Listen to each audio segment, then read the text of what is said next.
Hat, sunglasses, Pepsi, notes, sources, thick skin. Check. You already know. Let's go.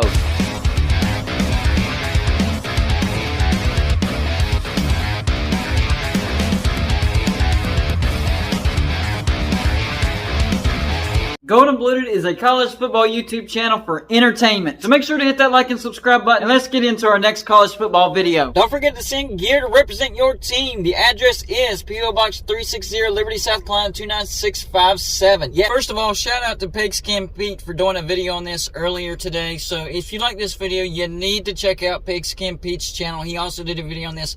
I'm sure you would love that video as well. Putting a lot of good stuff out. There's some things that I agree with him on, but there's also a few things that I disagree with him on this particular subject. And the subject is Bill O'Brien, the offensive coordinator for Alabama, has left for the New England Patriots. Some people think that maybe he was in the line of fire as far as possibly being fired by Nick Saban. I mean, I guess that's possible, but the numbers really don't support that. Alabama did actually have good offenses under Bill O'Brien. So I don't necessarily buy into that. And on top of that, just like what Pete said in his video, if that was the case, I think Nick Saban would have fired him several weeks ago, because the later you wait, the less time you have to fill in a replacement for him. So I really don't know about that. I don't think he was about to be fired. I actually think he was doing a decent job over there at Alabama. Now, Clemson went through the similar experience, except they fired Brendan Streeter because they did have a bad offense. A little bit better than last year's offense, but still not that good at all. So what I want to do is I want to look at the past 5 years of both Alabama's and Clemson's offense as far as points per game and where they ranked. And that way we can see if there was any fall off between these hirings. So for Clemson, starting in 2018, they averaged 44.3 points per game, which was fourth. They went 15-0, won the national championship. That very same year, Alabama, 45.6 points per game, which was third. Of course, they went 14-1, losing to Clemson in the national championship. 2019, Clemson, 43.9 points per game, once again, fourth in the nation, 14-1. Lost in the playoffs to LSU. Alabama averaged 47.2 points per game, which was second, and they went 11-2. I believe they also lost in the playoffs. Could be wrong about that, but I'm pretty sure Alabama went to the playoffs in 2019. 2020, the COVID year. Clemson's offense, 43.5 points per game. Once again, fourth. That's 3 straight years where they were fourth in the nation.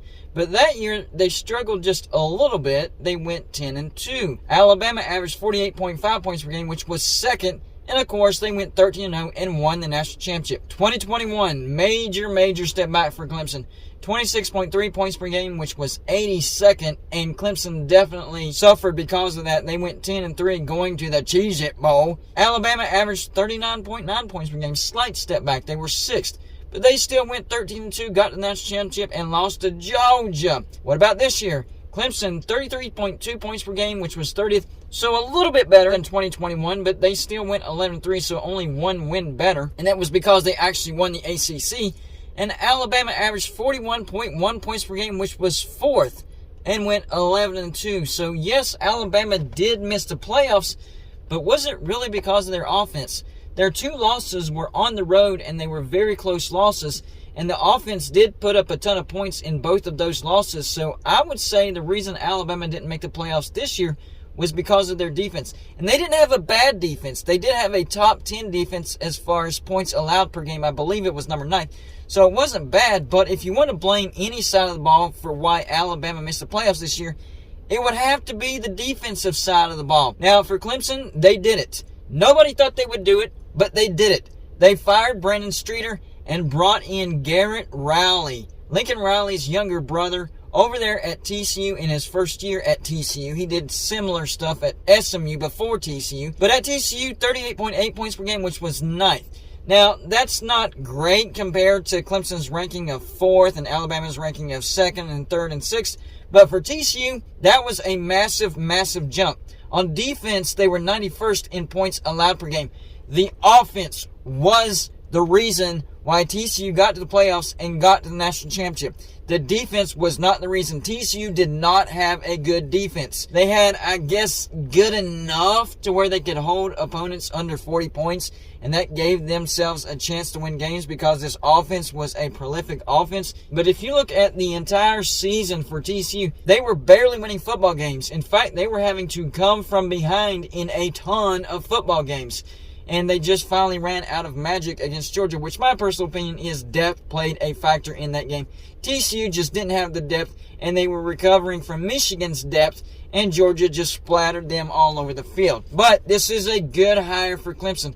I expect Clemson's offense to be much more explosive at Clemson, because here's the thing. TCU's offense doesn't have high caliber athletes.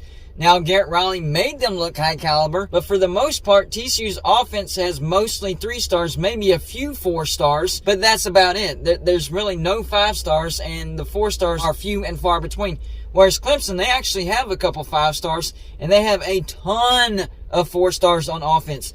So if Garrett Riley can do that with lower caliber talent, imagine what he can do at Clemson. And on top of that, let's be honest, all right? We're being honest here, right? TCU's schedule much more difficult than what Clemson's had. So imagine what this offense under Garrett Riley can do with an easier schedule. That is a combination for Clemson to take a major step forward in 2023. I expect Clemson to be elite. I now expect them to probably win the ACC. I was going back and forth between them and Florida State. I expected Clemson to beat Florida State in the regular season, but then Florida State turned around and beat them in the rematch of the ACC championship because there's no division, so it's going to be the 2 best teams, and I do think Clemson and Florida State will be the 2 best teams. But with this hiring, I think maybe Clemson could go undefeated. That's how big this hiring was. Now, for Alabama, who can they go out and get? I know this is going to sound crazy, and it probably won't happen, but it could. I'm telling you, it could. What about Todd Monken, the offensive coordinator of Georgia? Yes, that would be a home run hire. Last year, Georgia averaged 41.1 points per game, which was 5th, with a quarterback that everybody thought would never do well. But under Todd Monken, Stetson Bennett turned into a legend over there at Georgia. And I'm not giving all the credit to Todd Monken. It was a little bit Stetson Bennett. Well, a lot of it Stetson Bennett. It was Stetson Bennett, all right? But Todd Monken did really help elevate and develop Stetson Bennett. Maybe that's the hire that Alabama needs to look into. Listen, Alabama is Alabama.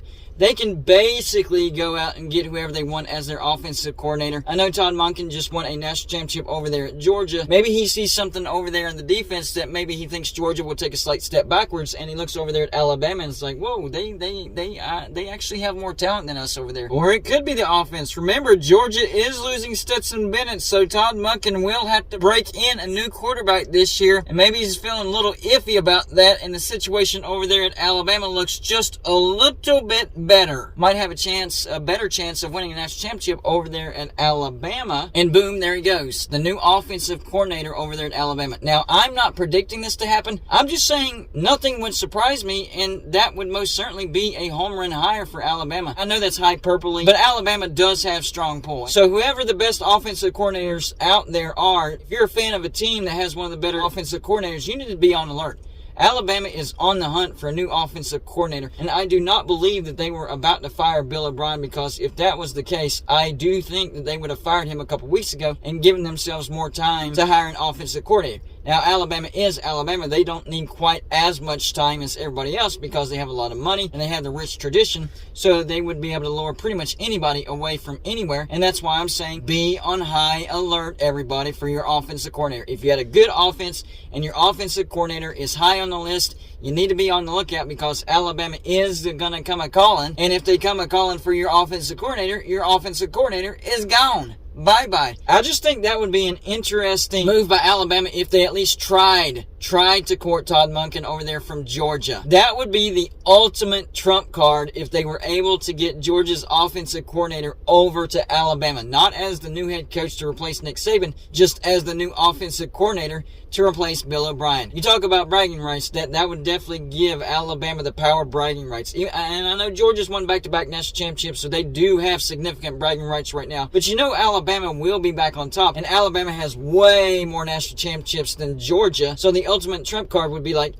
we were able to get your offensive coordinator in your Georgia. That's saying a lot. So could it happen? Yes. Is it likely? No. I don't think it happens. So it'll be interesting to see who Alabama goes out and gets as their new offensive coordinator. But could you imagine the reaction in Athens if Alabama was able to get Todd Monken as their new offensive coordinator? They would go absolutely ape. Y'all let me know in the comments section. Number one, are you surprised that Bill O'Brien left Alabama for New England? I mean, he is an NFL type of guy, so it really didn't surprise surprise me all that much. Maybe a little bit, but not all that much. Do you think there's any chance that Alabama even tries to get Todd Monken from Georgia? And who do you think ultimately Alabama will get as their new offensive coordinator? That's all I got for you for this show. Like and subscribe if you haven't already, and I'll see you on my next show.